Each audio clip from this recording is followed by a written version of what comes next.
welcome to this future tense conversation on disruptive innovation, and specifically on how large and complex organizations adapt to change. I'm Anne Marie Slaughter. I'm the CEO of New America, and I will introduce our panelists, or really our conversationalists, shortly.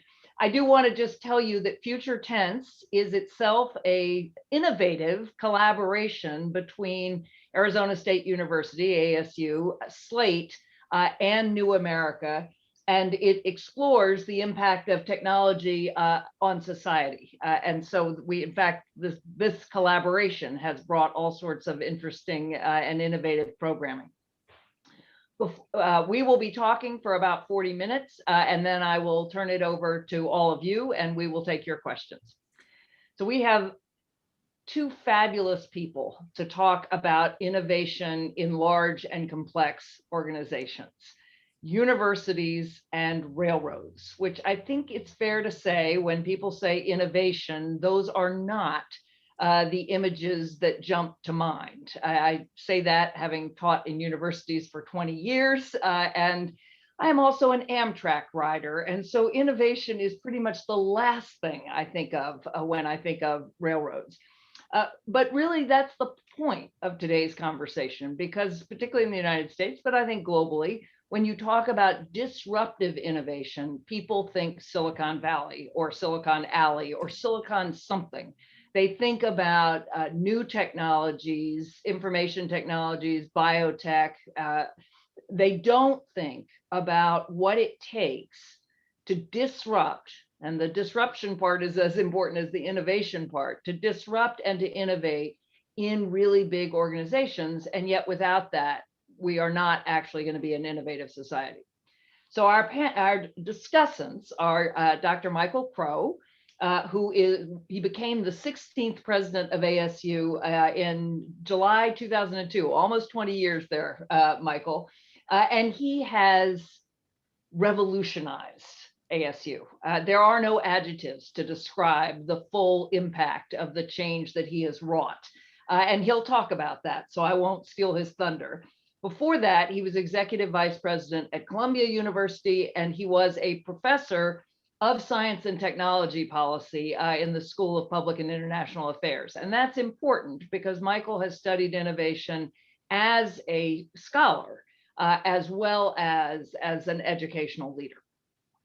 And our second discussant is Lance M. Fritz, who is the chairman, president, and CEO of Union Pacific Railroad. So note, we are not talking about passenger trains.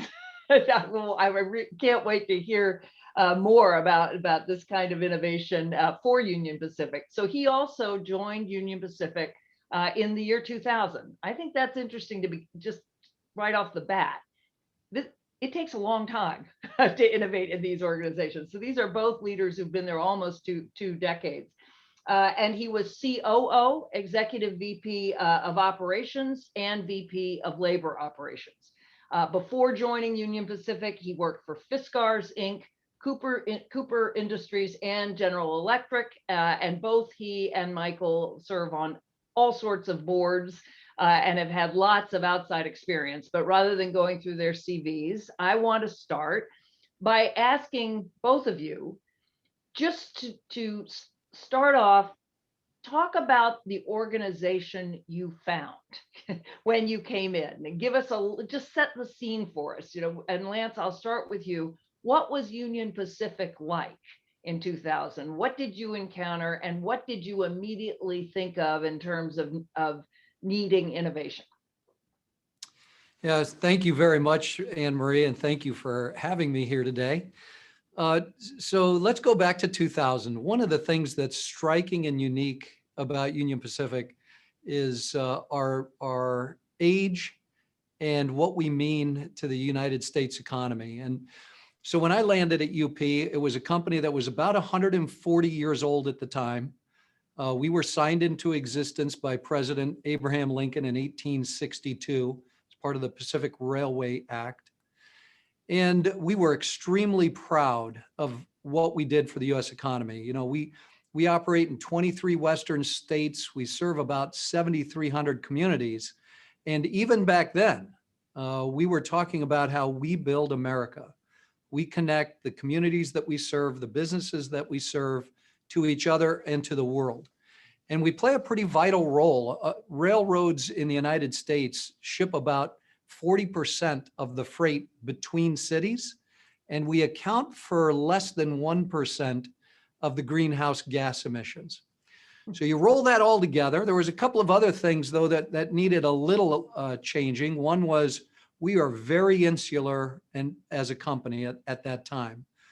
We did a lot of promote from within. We did a lot of invent here, did a lot of our own writing of software, of applications. And as a result, a lot of our thinking started inside the railroad and looked outward. And of course, that's not the best way to create an innovation engine. So that was the lay of the land. I found a team that was just outstanding in terms of their pride, working together, looking for ways to be better, but also one that was inwardly focused. A lot of born locally in terms of the ideation, and knew that we played a big role, but we could play an even bigger role as we improved. And how many employees were there? About 50,000 employees when I first joined the company. Okay, so that's my definition of big organization, just setting the scene. All right, so Michael, ASU definitely does not go back to 1862. So you're starting from a different place, but you also, I'd like you just to describe the ASU you found. And I should have said in introducing you, you are the one who transformed ASU into the new American University. And I say that obviously as CEO of New America, because that was really part of our original partnership, was that you had a new vision of the American University, and one that is very consistent with our desire for kind of big innovation in the country as a whole. So tell us what it was like. You're on mute. Oh. Yeah. Thanks, Anne Marie, and thanks for the chance to be here. I guess where I'll start was, like Union Pacific, we are an older institution. We were a territorial teachers academy for the territory of Arizona, established in 1885. And then because of politics and all kinds of other things in Arizona, we didn't become a university until roughly 1960, but only by public plebiscite, meaning it was overruling the legislature, the governor, and the Board of Regents by public vote. The university was named a university, name only, in 1960.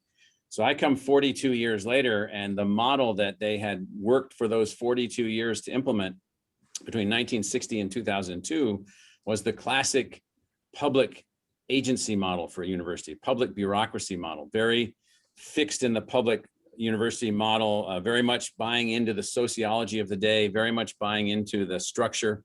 We had this separation of research elite universities from egalitarian accessible universities. And so 2002 found us with a low graduation rate, insufficient diversity, basically attempting to implement the old archaic 19th and 20th century model, which long ago has faded. I mean, it's worth noting that, the more than half the people that go to college in the United States never graduate with any kind of degree. More than half the people that have used the $750 billion for Pell Grants have no degrees whatsoever, because our model had failed. And it was clear to me before coming that the model had failed and we needed a new model. We'll talk a little bit about that. But the structure that was inherited here operated as a public bureaucracy. My predecessor was very successful at optimizing that old model, but the old model itself was completely inadequate to the assignment and needed to be completely reconstructed, particularly at this interface of public bureaucracy versus what we now call public enterprise. And so we took the logic of how do you build enterprises that serve the public, but do not have to operate as a bureaucracy or be only paid for by taxpayers, that can be more entrepreneurial, more innovative, more adaptive, faster, quicker, all those things. And so all those things were missing. There was no speed. There was no community-centric culture. The culture was faculty-centric. So we had to focus on, I'll end here, culture change. We had to focus on structural change. We had to find a way to adopt and use technology, which was anachronistic to the evolution of the institution. And then I think really most importantly, we had to go into design mode. So in universities, everyone thinks that the design is isomorphic replication of what someone else has done before you. So all ASU has to do is to try to be UC Berkeley, or all your school, Princeton, has to do is strive someday to be as great as Harvard. You know, whatever the object of adoration is, or the object of replication. And that's a terrible, terrible, terrible model. So we had to first blow all of that up.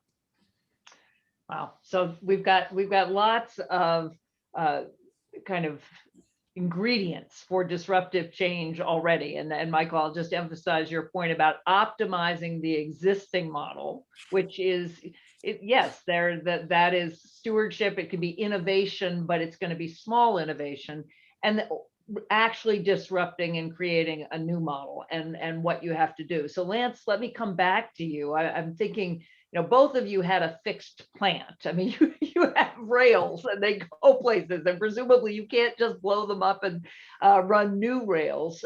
So you have some fixed elements. You've also got 50,000 people. That's a lot of people, and you can't just kind of go in, even if you could, or you don't want to, develop a new workforce. It would take a long time. So how do you think about a new model within the parameters of what is fixed, and how in particular do you change that culture? Because as Michael said, and you've said, that culture of, you said before it was inside out, how do you open it up to constantly thinking and changing?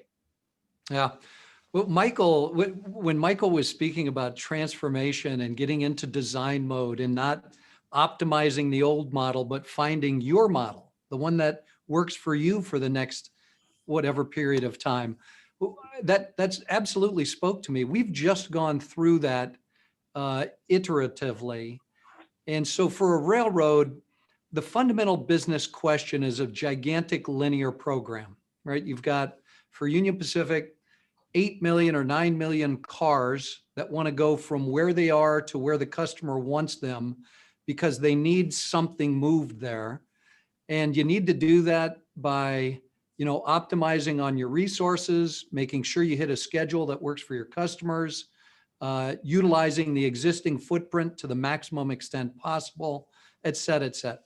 So what we had been doing up till about a handful of years ago was maximizing the old model, which was a lot of discrete products within that one big network. It was very complex to execute, very hard for our field leadership team to do repeatedly well.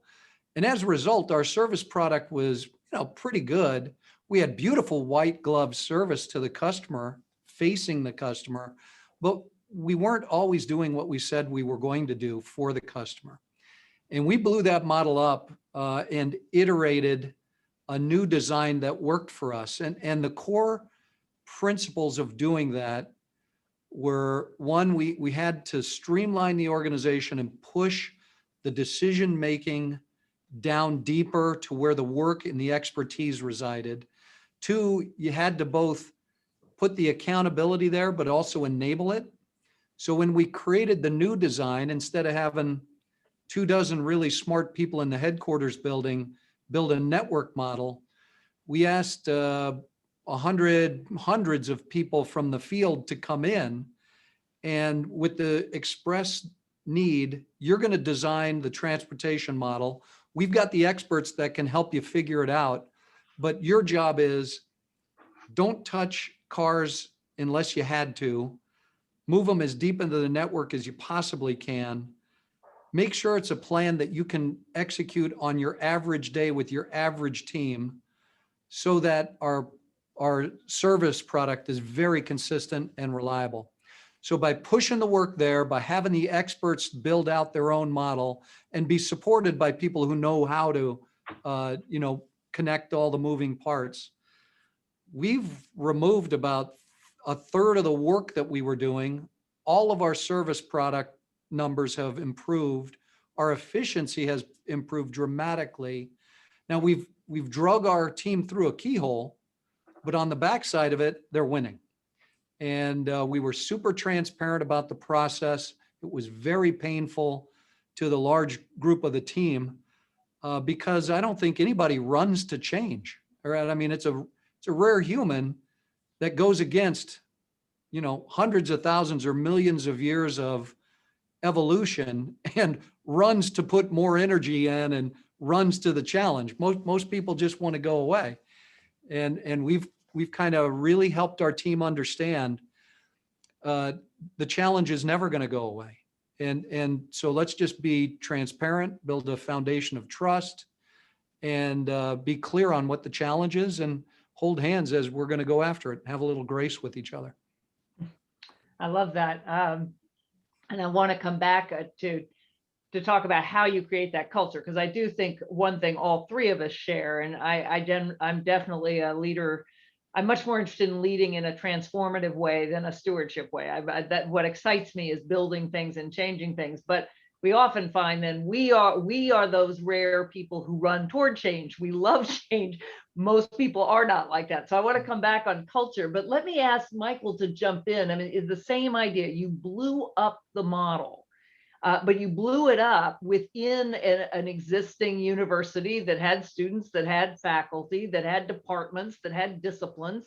And so talk about how you did that at ASU, and to what extent you use the same frame or process that Lance just described of decentralization, which we've often heard, right? That's what Toyota did ages ago, right? They bring everybody from the floor to say, hey, you're the ones closest to what's actually happening. You help us design what we should be doing. But that's not so easy to do in a university. So Michael, talk about yeah, there's some similarities. I mean, so basically the technique was to recognize first that we were a marginal operational success and a failed social enterprise.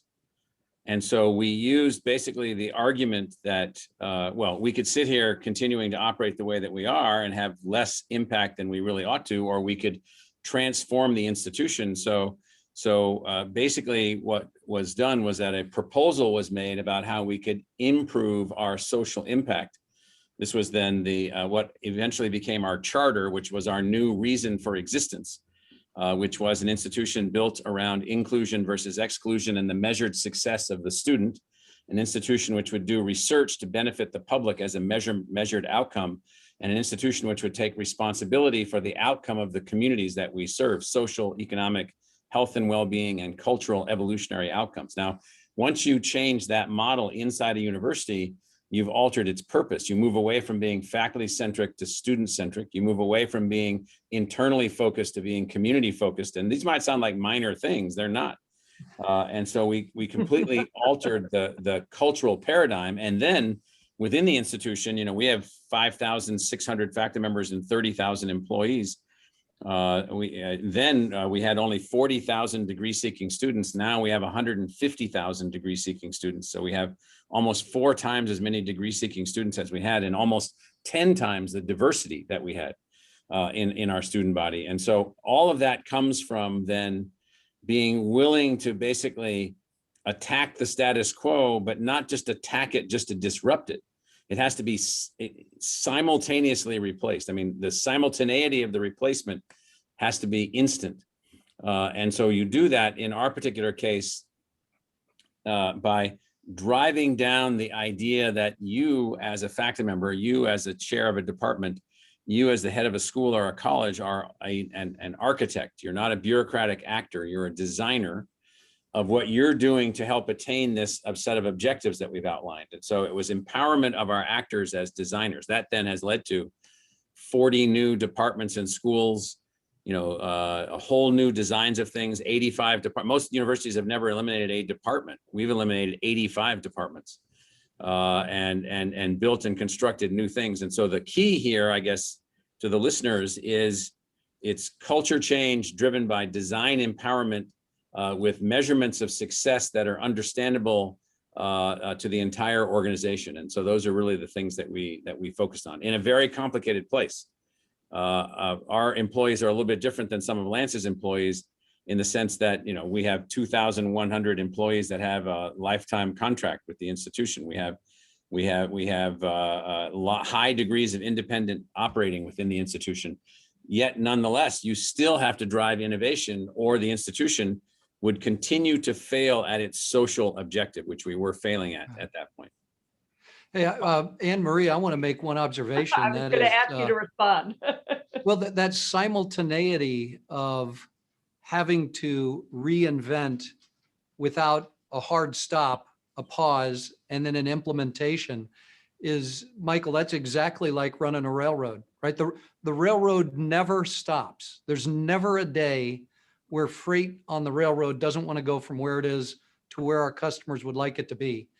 So you don't have the luxury of shutting the doors, figuring it out, and then firing it back up. You've got to land the plane while you're designing the plane.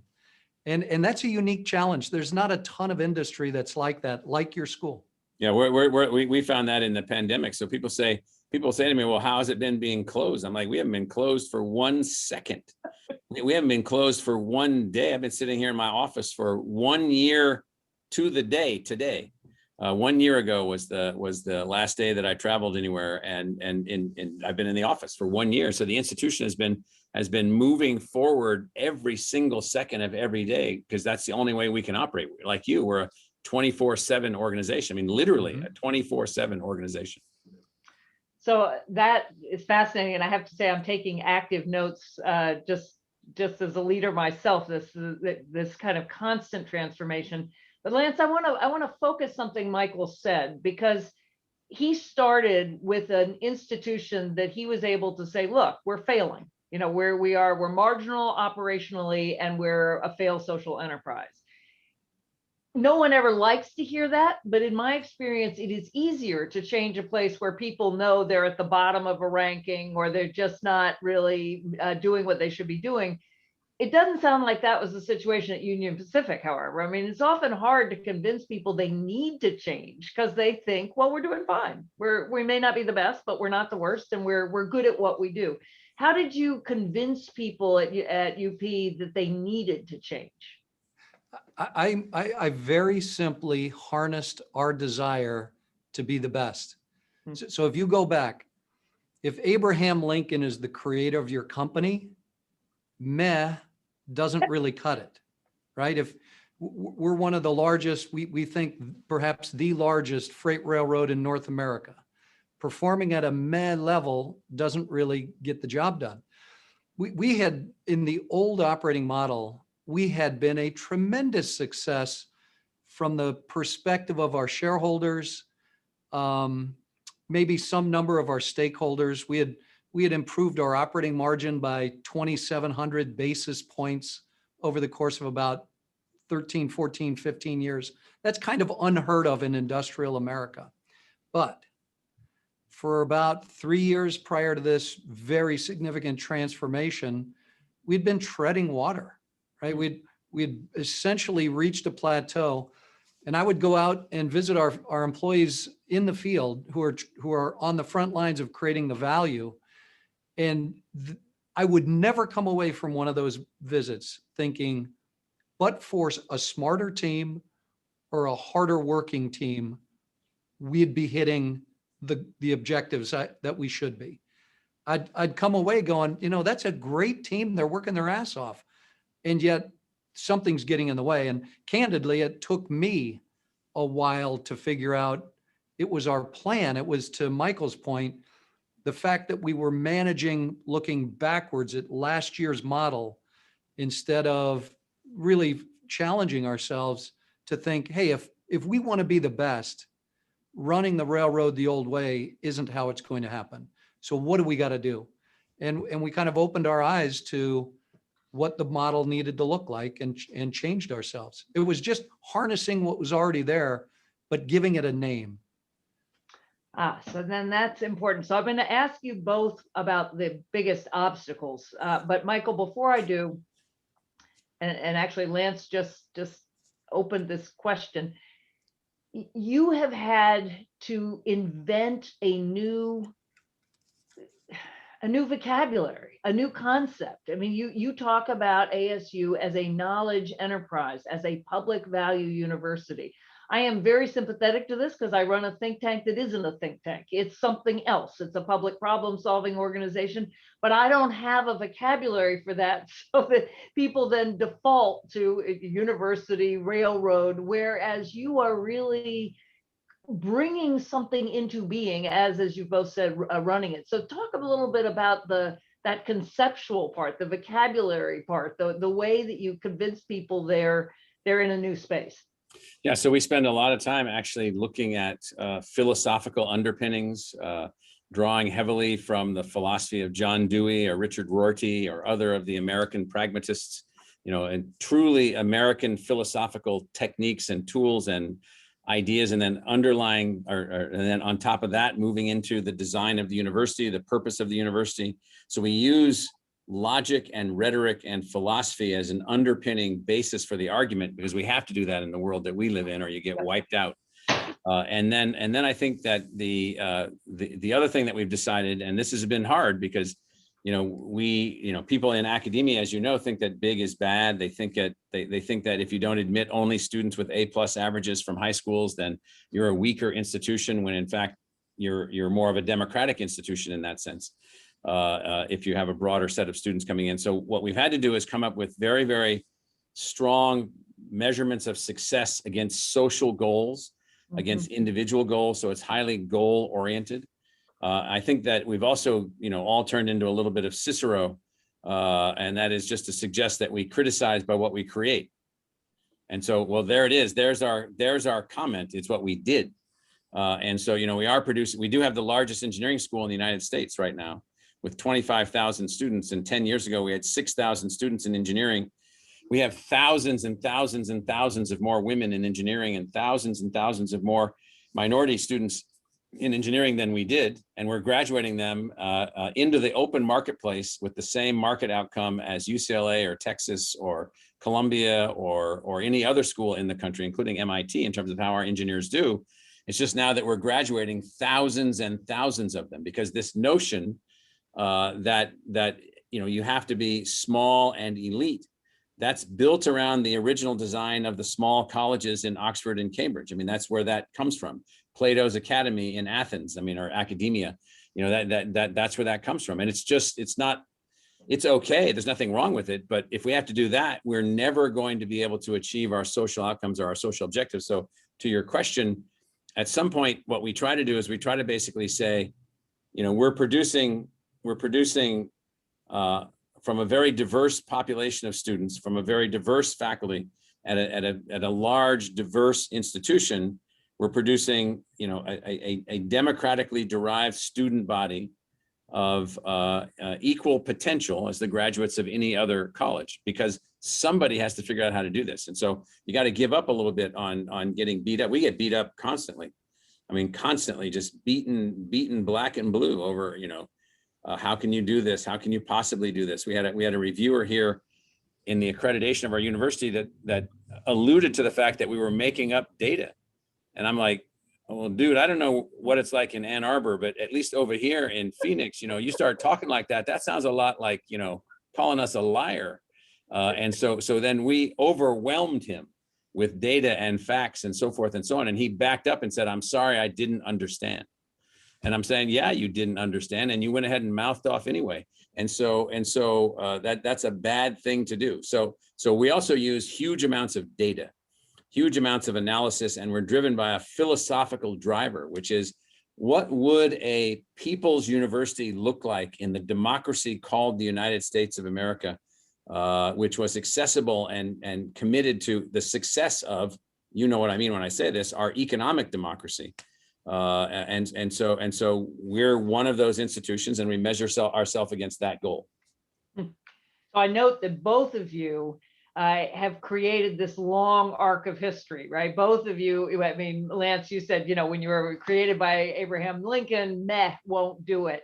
And Michael, you're talking about going back to the entire history of not only ASU, but of universities. And that's part of raising people's sights, right? It's part of giving them the sense of the arc of history. So Lance, I'd love for you just to respond to anything in what Michael just said that resonates, but also then shift to, what are the biggest obstacles you've encountered and maybe that those obstacles that you think are more generalizable, because we all have our very specific obstacles, individuals or politics. Yeah, so I recognize a lot of what we do in what Michael was saying, maybe with the exception of studying philosophy as the underpinning of the strategy. But to Michael's exact point, we have touchstones that we go back constantly to verify that we're doing what we said we were going to do, and that what we said we were going to do is still relevant. And some of it hasn't changed in a long, long time. To your point about how do you make what you do matter to every employee? We build America. Who doesn't want to do that? We say that we connect 7,300 communities, the communities and businesses that we serve, to each other and to the world. Who doesn't want to be a connector like that? And we talk about our values, right? We have a passion for performance, which means we want to win with our customers. Very high ethical standards, which means how we do it matters as much as what we do. And that we work as a team. The railroad's a very unique place, not dissimilar to Michael's institution. It's one very big asset that's used for a lot of different purposes. We have 10,000 customers, and they run the gamut in the US economy. And the one asset has to serve them. So anytime we're thinking about our strategy, it's founded in serve, operational excellence. We want to grow with our customers. We want to win, and we want to do that together. And each one of those, I can peel out strategic action work streams with KPIs and measurements that aren't made up. They're mainstream to the business. So that what Michael was talking about very much can be reflected in our approach to purpose and mission, the overall values, the stakeholders that we're serving. So let's talk a little bit about your question about what are the big kind of roadblocks, the impediments to the kind of change we're talking about. Well, one is and Michael discussed this earlier as well, you can manage last year's model well and convince yourself that you're winning.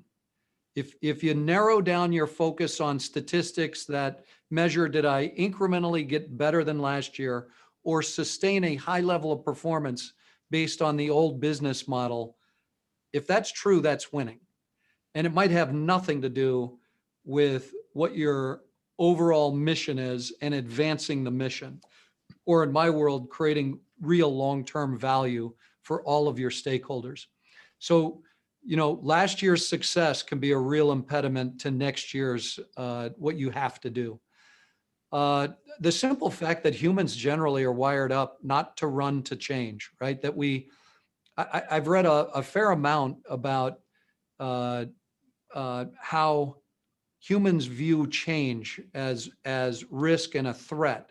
And then we go on to fight or flight, and it's all about energy expenditure. And our history tells us the less energy you expend, the greater opportunity you have for survival. So don't do that, right? So there's this deep-seated innate, don't make me do anything, right? Just let me do what I know what to do. And that's an impediment. But I find that the ways to overcome that, to your point, are make the argument so compelling that the difference between current state and future state is just untenable. It's unacceptable for the average, the majority of your employees. And then also help them understand, okay,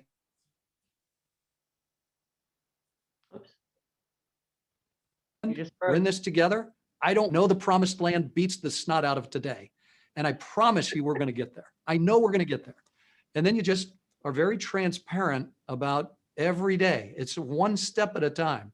And today's step can be celebrated. It doesn't get you to the end, but you recognize, hey, that's a step and it took something and we did it. Then you wake up 3 years later and you're like, man, the world is better. We can do this. And it starts becoming a little bit more of a flywheel, for lack of a better word.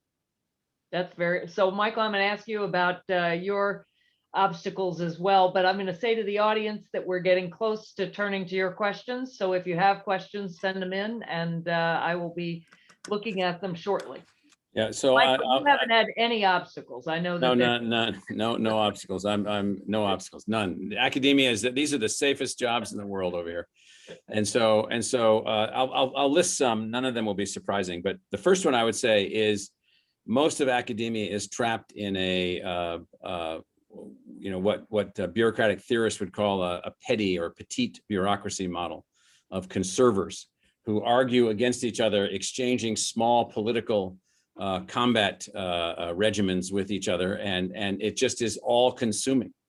And so this small model, this bureaucratic model, is not the way that intellectual enterprises should ultimately be run, in my view. So that was a huge barrier to change, and I think we've gone a long way to changing that. Second, there is a fear in academia of too much change, just as there is in religion and other areas, where how much further out ahead of the body of knowledge or the philosophical foundation can we go? And I'm like, well, just look back in history and be thankful for the people that took these leaps on which your entire existence is premised. We're 400 years into the Enlightenment, and it's hopefully another 400 years or more ahead of us in this Enlightenment, leading to the second Enlightenment. And so don't give up now thinking that we need to change. And so you have those conversations. And then there is a third part of this, which is a barrier to change, is this selfish focus of the faculty. The universities are not built for the faculty, but they think that they are. At least not the public universities. The public universities are built for the citizens.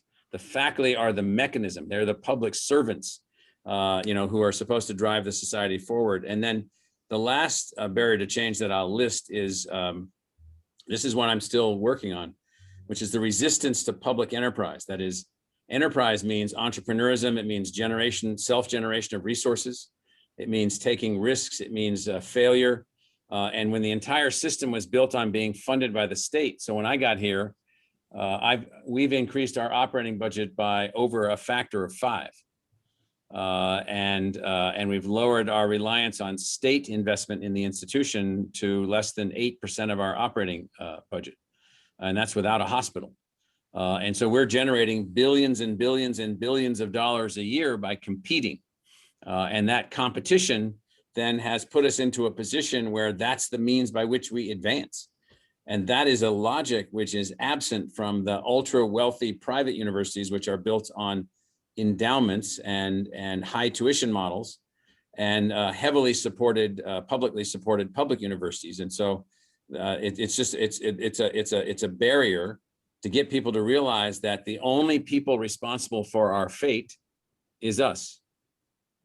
It's really hard to get people that are at public institutions to realize that. So that leads perfectly into our first question. And I think there are many people who think that public enterprise is an oxymoron, right? It's antithetical to that spirit of enterprise, of trying things, of failing. The public stands, as you say, for bureaucracy, for other things, but that's not necessarily true. What is true? Go ahead. They may have never heard of things like the Tennessee Valley Authority or the Bonneville Power Authority, or they may have never heard of the Salt River Project out here in Arizona, or innumerable, the Heathrow Airport, innumerable public enterprises that are highly entrepreneurial. Parts of Heathrow. Yes, parts of Heathrow. The new terminal. But so actually our first question, though, goes directly to the relationship with government. So the one thing that most tech firms don't have, or have much less of than both railroads and universities have, are major government stakeholders, that the government depends on you doing these things or directly funds you. So how does the role of government oversight play into the innovation challenge? And can it actually also be a facilitator? And Lance, I'll start with you. Yeah, absolutely it can be a facilitator, and the railroad industry is an embodiment of that. Now, let me get it straight, though, for all of our listeners. U.S. freight railroads are self-funded. Our Union Pacific, our revenue base is about $20 billion. We invest about $3 billion in capital a year from that $20 billion.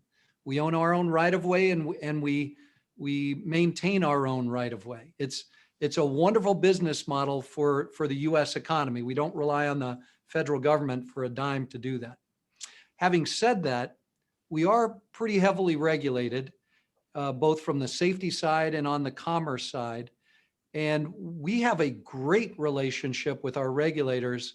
It's not always perfect, but they can be helpful in innovation. Now, sometimes we get an argument where they're an impediment. If you're a 159-year-old company, there's a lot of regulation that was invented a long time ago that just gets carried forward.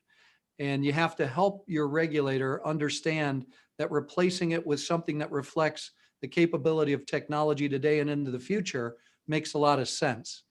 But to the extent that we invest in that relationship and help that understanding, we have regulators that come along. We also have good partners when it comes to safety innovation, because the intent is ever improving levels of safety. We're already a very safe industry, but we're not perfect. We're not at a zero incident environment, and I think we can get there. So we're constantly working those issues as well. So I would say, Anne Marie, that in the on the ground reality, just like in most every relationship in life, it's all about how much do you put into it? How much do you listen? How much do you try to find common ground with your regulator so that on the backside, you can have enabling conversation and regulation as opposed to disabling. We're nowhere near perfect. There's a long path in front of us on that, but I wouldn't say it's all on one side or the other. Interesting. So Michael, you have relations with government at the state and federal level, and frankly, at the international or foreign government level as well. So how do you answer the question in terms of the difference it makes and whether it can be an enabler?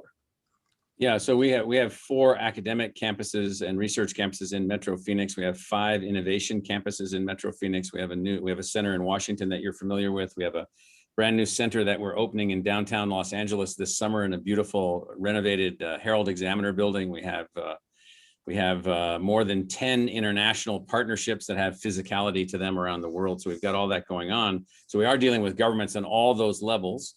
And what we've worked really hard and made a lot of progress on is moving the government away from the notion that somehow they are a watchful overseer of the managerial functions of the institution, like what color is the paint in boiler 62, in building 297, because, and really tried to move all of them to the notion of what goals would you like us to achieve?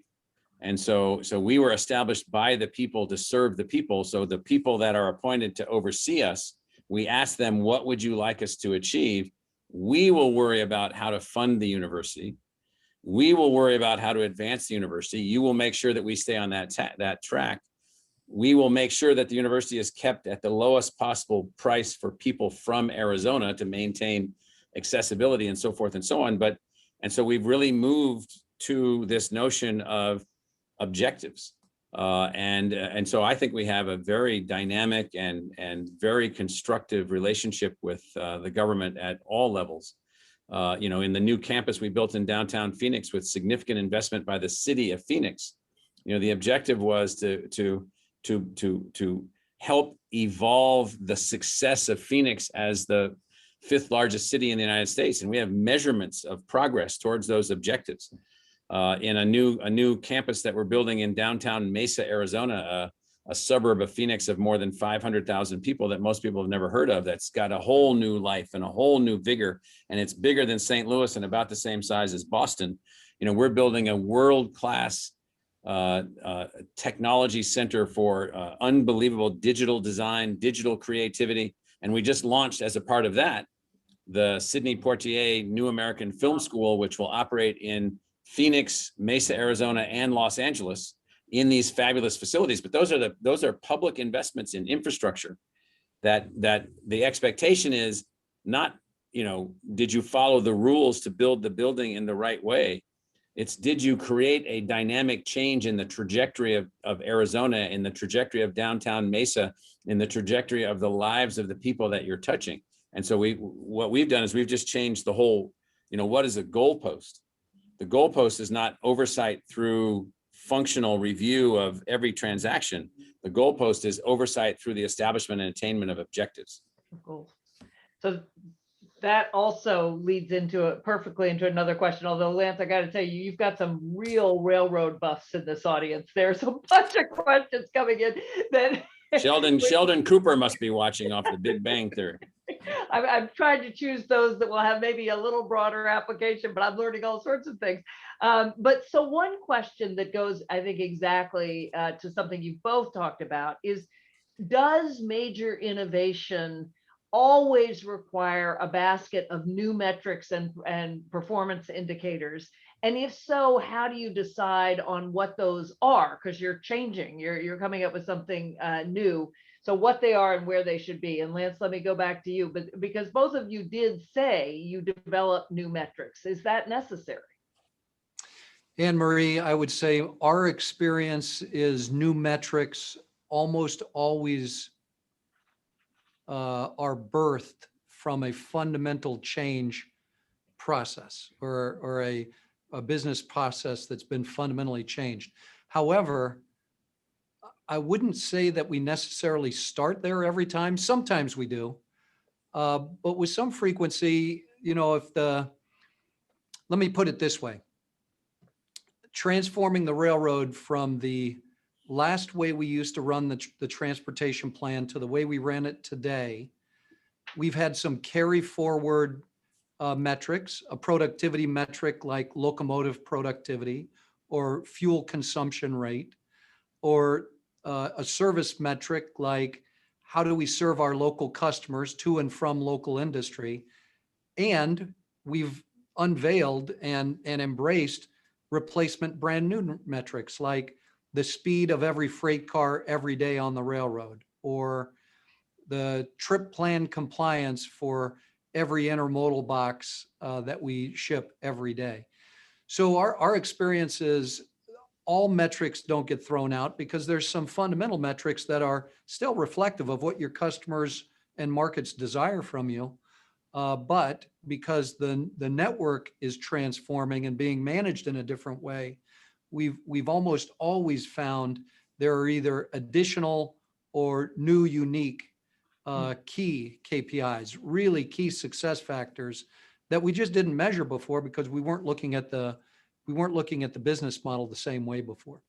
Yeah, what I would add to this, Anne Marie, is that for us, it's not new metrics in the notion of like foreign things that didn't exist before. It's new attainment. And so I'll give you an example. So after a while, you just get sick of the fact that we're producing 1 million high school dropouts a year in the United States, most of whom will end up in some kind of need for public assistance across large swaths of their life, because they're not prepared for the labor force requirements that lie ahead. And so we then say, okay, well then we're going to start K-12 public schools under Arizona's charter clause with public school districts, and where every single student is going to graduate and every single student is going to go on to a post-secondary opportunity, either at a technical school, a community college, or a university, or the military. We've done that. We have no dropouts in the schools that we've run for at least 4 years, none. And so that's a new attainment for us. The metric is anything below completion is unacceptable. And so that's a new metric. It's a new attainment level. Likewise, when we set a 90% retention rate in engineering versus our traditional weed out, look to your left, look to your right, one of you two jokers are not going to be there. That you can't be weeding people out and booting them to the curb at age 19 and hoping that that's going to produce a good outcome. The last time I checked, there's a lot of angry people in the United States. And the last time I checked, there's a lot of people that took college debt that don't have jobs capable of paying it back. They're ticked off. And so one of the things that we have to do is we can't be a part of that anymore. And so it's not that there's a new metric, there's a new attainment objective relative to our metrics. So for instance, we'd like to not be only a white middle-class institution. Okay, well, if you're going to be something other than a white middle-class institution, then you have metrics. You're moving towards these goals. And so it's metrics that you would imagine that we have, but with new levels of attainment. That there are some new metrics that we have, and that is, since we're funding ourselves, we have to have margins. And then we have to reinvest the margin back in the institution. That was a foreign concept. To have financial metrics in a university was a foreign concept. And so that's been a hard one for us to advance, but all the rest are basically new attainment levels of the traditional metrics. Hey, Michael, what I love about what you said there, when you said we're looking at educating our engineers in a different way, where in the old school, I was an engineer, and I remember that lecture, as a freshman, look to your left, look to your right, somebody's going to be gone. What you learn in the business world and in your world, in the real world of executing and owning, if you got rid of half your employees every year, you'd be in a world of hurt. Yeah. You can't take the general population or the population that gets into ASU and then subsequently get half of them booted because you don't know how to teach them. So there's 35 million people in the United States that went to college that have no degree. Yeah, and I guarantee you that the majority of them are not necessarily happy about that fact. No, and that gets back to, it's our obligation as leaders to help everyone in the institution get up to speed that you need. And that doesn't mean sprinting every day. That just means getting into the flow of the work that needs to be done, understanding it, being empowered, enabled. If you got to train them, train them. If you got to get out of the way, you get out of the way. Every once in a while, you run across somebody that shouldn't be there, so be it. But that's a pretty rare day. That's very rare. And then it's so rare that you can really focus a lot of energy on them, and then only very few of them won't make it. So. Right. Yes. Well, so it's interesting, as you're talking about individuals, you are laying out that same runway, that same sense of possibility that you are for your organizations, in terms of how you motivate people and how you actually ensure their success. We've got lots more questions and not much more time. I want to ask one about technology, because both of you have talked about how technology has helped you innovate. And again, I know more about ASU in terms of really transforming the idea of what immersive education, physical-based education can be. But also, Lance, I know you've used lots of new technology and safety elsewhere. But are there ways in which technology is a barrier to innovation? Because we typically equate new technology with innovation. But I just one of the questions was, what about when that equation does not work? Yeah. So Anne Marie, presuming you were pointing at me first, I'll go first. I think innovation can be a barrier, in my experience, if your team starts with, well, it's a technology problem. In my experience, it is almost never a technology problem or opportunity. Now, there's a lot of times we're a technology company. We write our own ERP. We have a massive microservices architected enterprise system that is maybe second only to Netflix, that has just been gutted and rewritten over the course of about the last 8 years. And my new CIO lands here and goes, Lance, you guys are a wonderful platform company. It's awesome. I guarantee our service product isn't better because we rewrote our ERP. Had nothing to do with that. Our service product's better because we redesigned the way we run the railroad, and oh, by the way, had a technology that enables it. So I think technology becomes a bit of a stumbling block if the team gets confused and thinks, but for a spend here or a system there or a invention here, we'd be a much better institution. Yeah, I agree with Lance on that. And that is, it gets in the way if it becomes the object of what you're doing. So, we're not a technology manufacturer. We're a learning, knowledge, and academic enterprise that produces people, ideas, and new gizmos. Technology is, this ink pen is a technology. It's a funny little joke. This ink pen, by the way, is directly connected to my brain. By itself, it has no functionality whatsoever. And it's just a means for me to do things. And so we look at technology as a way to project our faculty, a way to connect our faculty. We just look at it as air or electricity. And so it's nothing but it's air, water, electricity. That's all it is. And we want it to be ubiquitously available to whatever anyone needs to do whatever they think they need to do as transparently as possible. And that's how we view it. So it would get in the way if all of a sudden we started. In fact, we have to worry about this. Occasionally, we have some projects that become pretty big technology projects, and we don't want them to become the project, because that's not the project. That's not why we're here. You know, we're here to enhance learning outcomes across a large spectrum of people. I could talk to you guys all day long, but we have got a few more minutes. I'm going to ask you a final question.